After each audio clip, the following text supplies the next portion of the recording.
هذه القصيدة مهداة من الشاعر متعب مرزوق إلى والدته.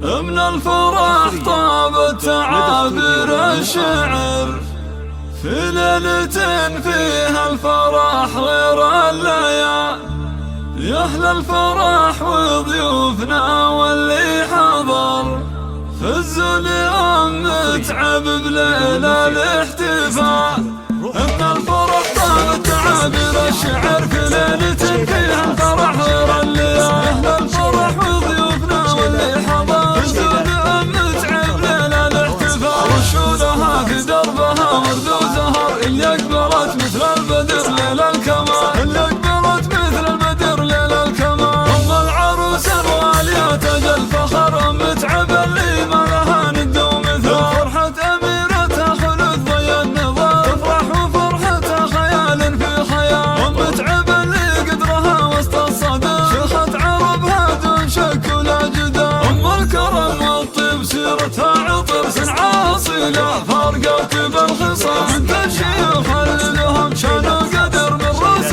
قوم من مقادم الرجال، من رأس قوم من مقادم الرجال. وابوها مصلح شهم وبعيد النظر شيخ سنافي ينضحك بار الفعال، واخوانها عز ولها وعز وذخر اهل الفعول الكايدة وقت النزال. مبروك يا خلود بافراح العمر يسعدك رب الكون وسنينك طوال، يا احلى عروس بالحلايا والصوال ما مثل زينك يا خلود الا الغزال. هبه بجمال وذوق واخلاق وسحر ومكمله بالطيب والطبع الزلال، يا بنت شيخ سرت عز وفخر ومعربة جد من عم وخال. اخوانك اهل المرجله محزن ظهر رؤوس الحراره اللي يشيلون الثقال، رؤوس الحراره اللي يشيلون الثقال. صوتك اللي زينهن من حضر ما كنهن الا ملكات الجمال، يعلى سعاده فالكم طول الدهر وافراحكم عسى تدوم بكل حال. مبروك يا خلود بافراح العمر يسعدك رب الكون وسنينك طوال.